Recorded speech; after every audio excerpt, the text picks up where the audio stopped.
When we chew the food, it gets mixed with saliva, which we commonly call the spit. The saliva contains the enzyme which helps in breaking down starch.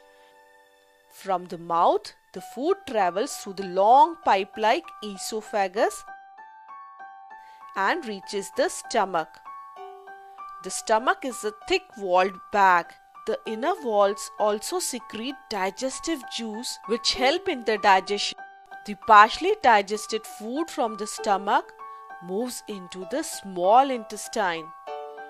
Then the digestive juices in the small intestine starts to break down the food. The liver secretes a chemical called bile juice which helps in the digestion. The liver is a reddish-brown gland situated in the upper part of the abdomen on the right side. The bile juice secreted by it is stored in a sac called the gallbladder. The juice is then released into the small intestine. The pancreas is a large cream-colored gland located just below the stomach. The bile juice and the pancreatic juice reach the intestine through the small pipe-like path. The digestion gets completed inside the small intestine. The nutrient gets absorbed by the small intestine walls, which are full of blood vessels. The inner wall of the small intestine has small finger-like projections called villi. Each villus has many blood vessels. So the villi absorb the liquid digested food and the food enters the blood vessels in the villi. After the absorption of digested food, the undigested food moves into the large intestine.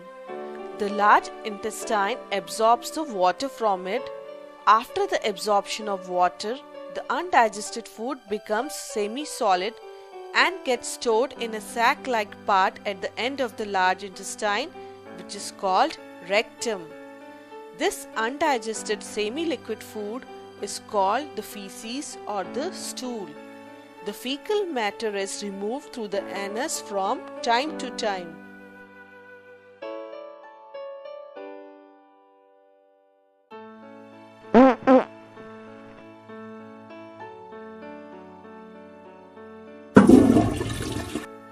The mouth, esophagus, stomach, small intestine, large intestine along with the rectum and the anus form the digestive tract.